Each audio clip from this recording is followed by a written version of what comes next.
Hello aspirants, welcome back to our channel. So యాప్టిట్యూడ్లో కొన్ని topics ఉంటాయి. ఏవైతే బేసిక్ టాపిక్స్ అవి వస్తేనే రిమైనింగ్ టాపిక్స్ అన్నీ మనం నేర్చుకోగలుగుతాం. అందులో one of the most basic topics is averages. So averages ఎవరికైతే బేసిక్ రాదో I put the link in the description box of part 1, check it out. And if averages అంటే ఏంటో మీకు బేసిక్ ఐడియా ఉంది అంటే you can start from this video as well. Okay, so ఈ వీడియోలో కొన్ని బేసిక్ లెవెల్ ప్రాబ్లమ్స్ చూద్దాం, కొంచెం నార్మల్ లెవెల్వి. See, the average of 6 numbers is 7. The average of 3 numbers of them is 5. What will be the average of the remaining numbers? So మీరు ఇక్కడ observe చేయాల్సింది ఏంటంటే 6 నెంబర్స్ ఉన్నాయి. 1 2 3 4 5 6. వాటి యావరేజ్ 7 అంట. సో మనం అన్నీ 7 7 7 7 7 అలా ఎజ్యూమ్ చేసుకుందాం. ఏదైనా యావరేజ్ 7 కదా. ఇప్పుడు average of 3 numbers of them is 5 అంటే ఫస్ట్ 3 నెంబర్స్వి 5 అనుకుందాం యావరేజ్. ఓకే, సో ఈ మొత్తం కలిపితే యావరేజ్ 7 అంట, బట్ ఈ 3 కలిపితే 5 అంట. ఇప్పుడు ఈ వాల్యూ 7 కన్నా చాలా పెద్దదై ఉండాలి కదా. ఈ 3 దగ్గర ఉన్న యావరేజ్ వాల్యూ 7 కన్నా చాలా పెద్దదైతేనే 5 7 కన్నా చాలా చిన్నది, ఈ వాల్యూ 7 కన్నా చాలా పెద్దది. అప్పుడు ఆ రెండు ఒక కామన్ పాయింట్కి వచ్చి 7 దగ్గరకు వస్తున్నాయి కదా. సో ఎప్పుడైనా సరే దీనికన్నా కొంచెం పెద్ద వాల్యూనే ఉండాలి. ఇక్కడ ఫార్చునేట్లీ అన్ని పెద్ద వాల్యూస్ ఉన్నాయి కాబట్టి ఈ మెథడ్ యాజ్ ఆఫ్ నో పనిచేయదు, బట్ ఈ మెథడ్ కూడా మీరు చూసుకోవాలి. ఓకేనా? Okay, yeah. సో మనం ఏం చేస్తాం, టోటల్ వాటికి మనకు తెలిసిన ఫార్ములా సబ్స్టిట్యూట్ చేస్తాం. Average equal to some of observations by number of observations. As I've already told, averages should never be added or subtracted directly, but the sum of observations and the number of observations can be added or subtracted. So sum of observations ఏమవుతుంది, average into number of observations. Because మన దగ్గర number ఉంది, average ఉంది, కానీ some value వాళ్ళు ఇవ్వలేదు, అందుకు మనం ఇలా ఎజ్యూమ్ చేసుకుంటున్నాం. ఓకే, టోటల్ సమ్ ఎంత అవుతుంది, sum of all the values ఏమవుతుంది, సమ్ ఈక్వల్ టు యావరేజ్ ఎంత 7 అండ్ నెంబర్ ఆఫ్ ఎంత 6. సో 7 6 42. సో టోటల్ అన్ని వాల్యూస్ కలిపితే 42. Okay, and then average of 3 numbers is 5. So వాటికి సమ్ ఏమవుతుంది, number of observations 3 into average 5 అంటే 15. అంటే ఈ ఫస్ట్ 3 వాల్యూస్ని యాడ్ చేస్తే 15 వస్తుందంట. టోటల్ అన్ని వాల్యూస్ని యాడ్ చేస్తే 42 వస్తుందంట. అప్పుడు ఓన్లీ ఈ వాల్యూస్ ఎలా వస్తుంది సమ్ మనకి, 42 minus 15. Fair point. So 42 minus 15. So 15 plus 7 is 12. And how would we say 3 minus 1 is 2. So total wheat value 27 అవుతుందంట. So sum of observations by number of observations which is 3. 3 1s are 3 9s are 27. So wheat average ఎంత అవుతుంది, 9. And I'll give you simple trick for this as well. See, ఎప్పుడైనా number of observations same అయినప్పుడు you can add or subtract the values of averages as well. ఇక్కడ చూడండి, total 6 ఉన్నప్పుడు first 3 numbers next 3 numbers అని మనకి segregate చేసేసారు కదా. So ఫస్ట్ది హాఫ్, సెకండ్ హాఫ్ రెండు equal number of people.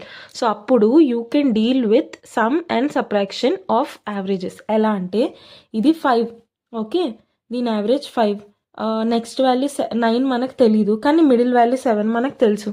Okay, so ఇది మనం ఎక్స్ అనుకుందాం as of now. So 5 plus x by 2 is equal to 7. 5 plus x equal to 7 2s are 14. So x ఏమవుతుంది, 14 minus 5 which is 9.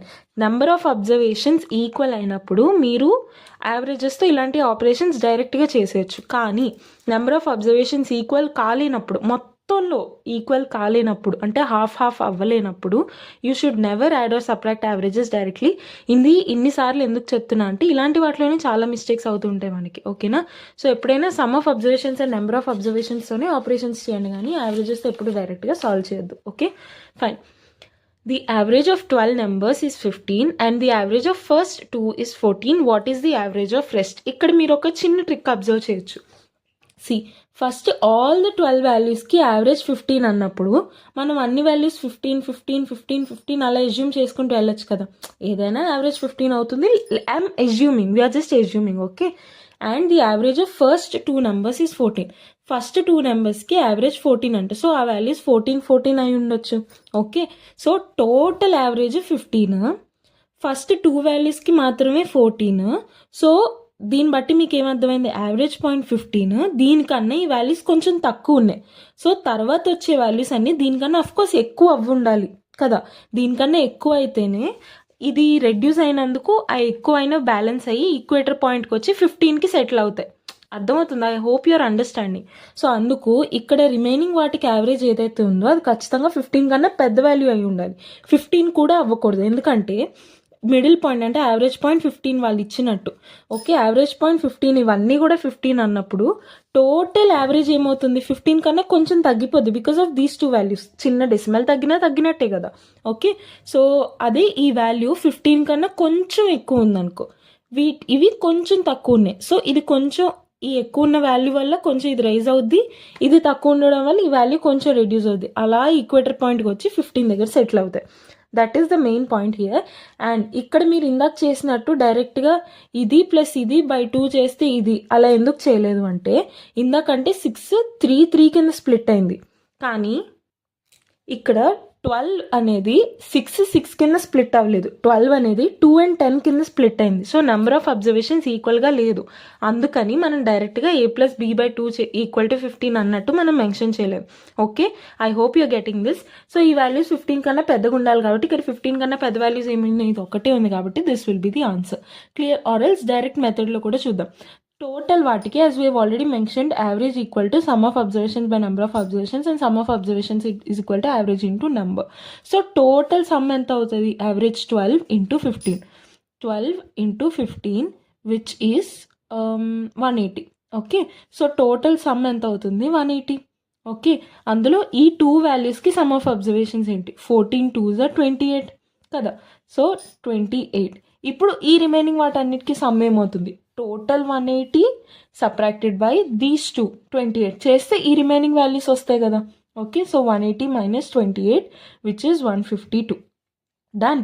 ఇప్పుడు sum of observations 152, number of observations ఎన్ని 10. ఇప్పుడు find out చేయండి, 152/10. Okay, so 15.2. 15.2 అంటే 15 point something. So that comes as 15 1/5 here. Okay, so this is how we solve it. Okay, right, let's go to the next problem. Wait, ఇక్కడ 15.2 15 1/5 ఎలా వచ్చింది అని మీకు ఒకవేళ డౌట్ ఉందనుకో. 15.2ని మీరు ఎలా రాయొచ్చు, 15 + 0.2 కదా.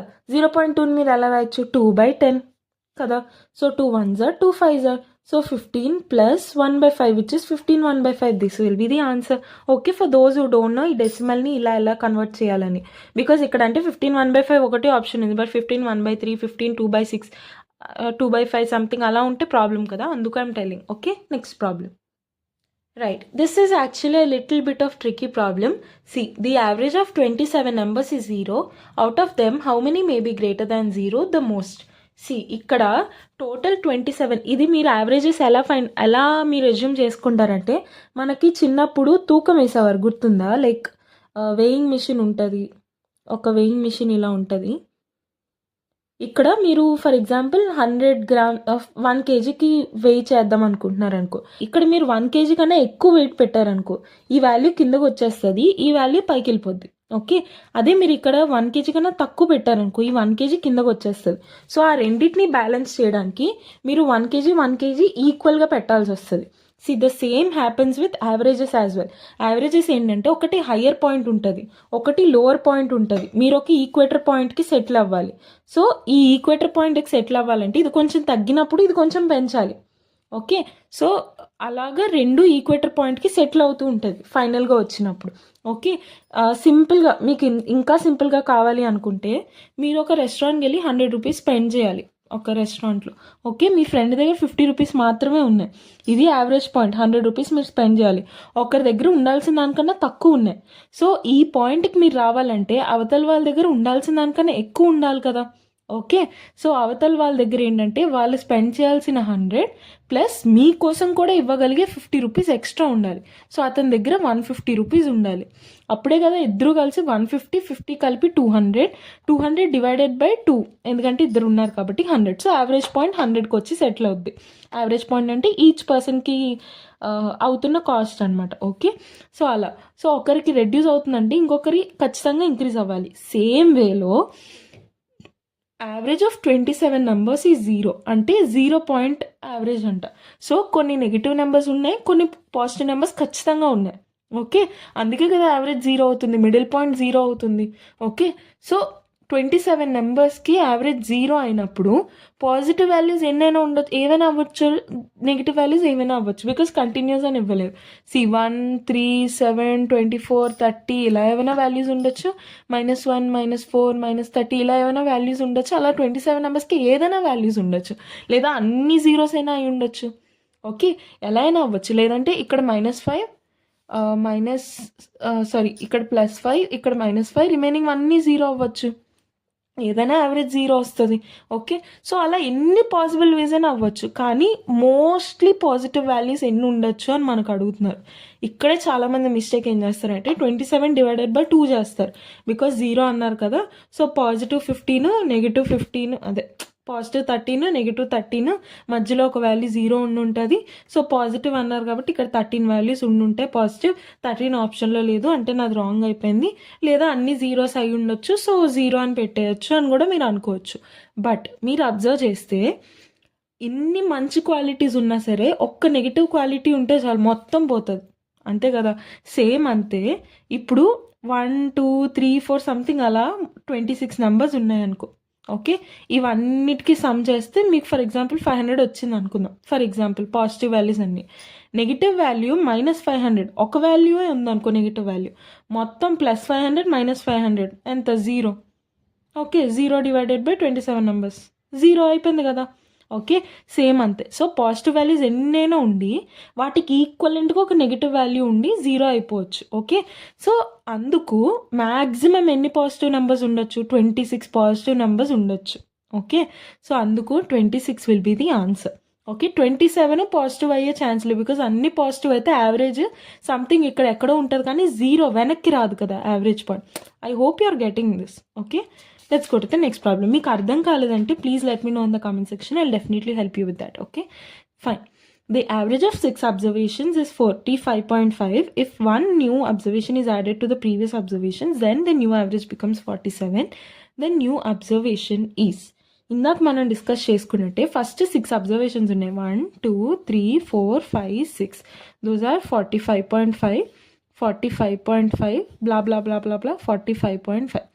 ఇప్పుడు ఒక కొత్త వాల్యూ రావాలి, సో దట్ ఆ వాల్యూ అన్నిటికీ కొంచెం కొంచెం కాంట్రిబ్యూట్ చేసి అన్ని వాల్యూస్ 47, 47, 47, 47, 47, 47, 47 అన్ని 47 చేయగలగాలి. అప్పుడే కదా యావరేజ్ 47 అవుతుంది. And I'm always mentioning that ఇవి మనం ఎజ్యూమ్ చేసుకుంటున్న వాల్యూస్. ఓకే, యాక్చువల్ వాల్యూస్ కాదు. యాక్చువల్ వాల్యూస్ ఏదైనా అయి ఉండొచ్చు. ఇవి మనం ఈజీ సాల్వింగ్ కోసం ఎజ్యూమ్ చేసుకుంటున్నవి. ఇప్పుడు అన్ని 47 అయితే యావరేజ్ కూడా 47 అయ్యే ఛాన్స్ ఉంది. ఇక్కడ కూడా యావరేజ్ 45.5 అన్నారు కాబట్టి నేను అన్ని 45.5 అనుకుంటున్నా. ఇప్పుడు ఆ వచ్చే వాల్యూ ఎలా ఉండాలంటే అది 45.5 ఉండాలి, ప్లస్ వీటన్నిటికీ 47 - 45.5 అంత 1.5. వీటన్నిటికీ 1.5 ఈచ్ ఎక్స్ట్రా ఇవ్వగలిగే కెపాసిటీ ఉండాలి. సో ఆ వచ్చే వాల్యూ ఏమై ఉండొచ్చు? 45.5 ఇనిషియల్గా ఉండాల్సి ఉంటుంది, ప్లస్ ఈ 1.5 ఎన్ని వాల్యూస్కి ఇవ్వాలి? 1, 2, 3, 4, 5, 6 ఆ కొత్తగా వచ్చే వాల్యూకి కూడా కావాలి, బికాజ్ ఆ వచ్చేది మనం 45.5 అనుకుంటున్నాం కాబట్టి. So 1.5 × 7. Okay, so 15 7s will be 105. ఇక్కడ డెసిమల్ ఉంది కాబట్టి 10.5. సో వచ్చే వాల్యూ 45.5 ప్లస్ ఇంకొక 10.5 ఎక్స్ట్రా తేవాలి, సో దట్ వీళ్ళందరికీ చెరుకు 1.5 డిస్ట్రిబ్యూట్ చేసేలాగా. సో వచ్చే వాల్యూ ఏమవుతుంది? 45.5 + 10.5 which will be 46 + 10, 56. So 56 will be the answer. Clear? లేదు మీకు ఇలా ఈ మెథడ్ కష్టంగా ఉంది, ట్రెడిషనల్ మెథడ్లోనే చేద్దాం. ఓకే, అలానే చేద్దాం. 6 అబ్జర్వేషన్స్కి average 45.5. So sum of observations ఏమవుతుంది? 45.5 × 6. Okay, 6 5s 30, 0 3. 6 5s 30 + 3 is 33, 3. 6 4s 24 + 3 is 27. 273 is the sum of observations. 0 పోతుంది due to decimal. And one new observation is added. So sum of observations plus that new value by ఇప్పుడు total ఎన్ని ఉన్నాయి? 6 + 1 value add అయింది 7. So total 7 values is equal to new average ఎంత? 47. Okay, so sum of observations ఎంత? 273 plus new value is equal to 7 7s 49, 4 7 4s 28. So 289. So new value ఏమవుతుంది? 289. Sorry, 7 4s 28 plus ఇంకొక 4 ఉంది కదా, so 32. So new value ఏమవుతుంది? 329 - 273. 9 minus 3 is 6. 12 minus 7 is 5. Okay, so 56. New value 56 will be the answer. ఎలా అయినా చేయొచ్చు, but ఈ method మీరు ఈ పాయింట్ ఆఫ్ వ్యూలో ఆలోచిస్తే చూసిన వెంటనే మీరు ఆన్సర్ పెట్టగలరు. ఓకేనా? I hope it is clear to you, and ఇది మీ homework problem. So try this question and let me know the answer in the comment section, and దీని solution మనం నెక్స్ట్ వీడియోలో చూద్దాం. మీకు ఆన్సర్ రాకపోయినా సరే please feel free to ask us in the comment section, and ఇందులో only మనం few problems మాత్రమే డిస్కస్ చేసుకున్నాం, అండ్ నెక్స్ట్ వీడియోలో కూడా రిమైనింగ్ ప్రాబ్లమ్స్ అన్ని డిస్కస్ చేసుకుందాం. If you like the content please do consider subscribing for more videos, and మీకు ఏమైనా వేరే టాపిక్స్ కావాలన్నా సరే check out our channel. We have already made playlists of different topics. So see you tomorrow. Bye.